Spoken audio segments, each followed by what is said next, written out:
Hey, what's up guys? Welcome to another player review with me, boy FIFA 1 HD, where we're going to be taking a look at the 85 rated CDM, that is Fabinho.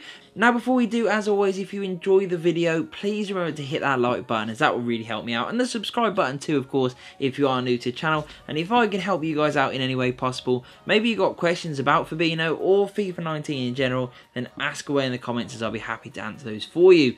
So now that we've seen the team that we've used him in, we're going to head right over and check out those attribute details, and as you can see, there are some really good stats that do make him an incredible CDM. We start off with the defensive column, which really stands out. His interceptions there at 84, 83 on the marking and 88 on the stand tackle with 85 on the slide tackle means that he is very adept to winning the ball back. He's also got a really good physical column. While his jumping and strength could be a little bit higher, the stamina and aggression really do stand out, as you can see. His dribbling is okay, it's not too shabby, definitely quite composed and with very good ball control, although his agility and balance do let him down somewhat. Passing is okay again, nothing really to brag about, although his short passing is more than usable, as you can see. Shooting, a little bit hit and miss. Good shot power, not so great finishing and attack positioning, and his long shots do leave a little bit to be desired, although he does have incredible penalties there at 91. His pace is okay, it's very usable, especially for this position, being at 71 overall, made up of 69 acceleration and 72 sprint speed. So without further ado, let's jump into some in-game footage and hear what I thought about him. So my thoughts on Fabinho and his 85 rated CDM card were that he was a very usable player. I played him mainly in that CDM role, but I also tried him out at central midfield, and in both areas he did a very good job. I really wouldn't recommend playing him any higher than that, because at cam, there's just not the stats there to make him worthwhile.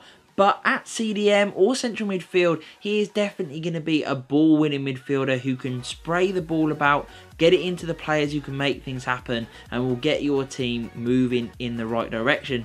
In terms of his defensive capabilities, he provides a screen in front of the back four like no other.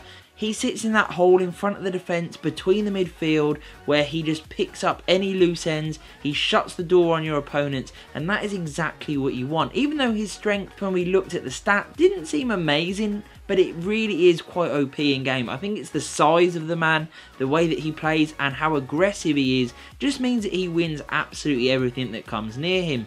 He's very good with his tackling, very precise, great stand tackle and slide tackle. He's also very good in the air, even though his heading accuracy and jumping may not stand out on the stats, his aerial ability will definitely shine through, meaning that he can win those second balls in the air, but he can also prove very deadly at corners.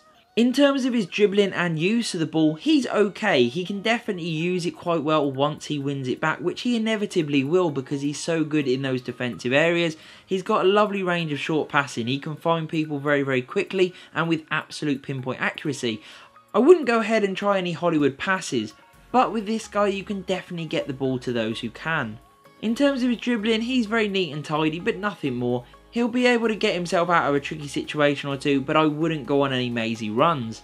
Shooting wise, it's actually a bit of a mixed bag, because I scored some good goals with him and I found him to be getting into really good areas, but I really wouldn't recommend it as he's not that consistent overall. He will score you the odd screamer, which is always nice to have on a CDM or a central midfielder who is a bit more defensively minded, but I wouldn't be trying to get him into those positions time and time again because it's not really his game.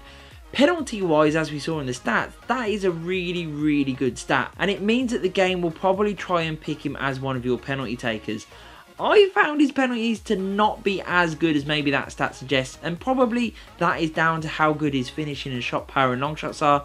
All of that combined, he doesn't really come across as one of the most clinical penalty takers, I must admit. He will score the odd one or two as he did for me, but he is also likely to miss one or two as well because he doesn't really find the corner. Even when you place it in the same areas as you would with another player and you put the right amount of power on, it always seems to be a little bit more towards a goalkeeper than you would like. So if the goalkeeper guesses the right way, they probably will save it.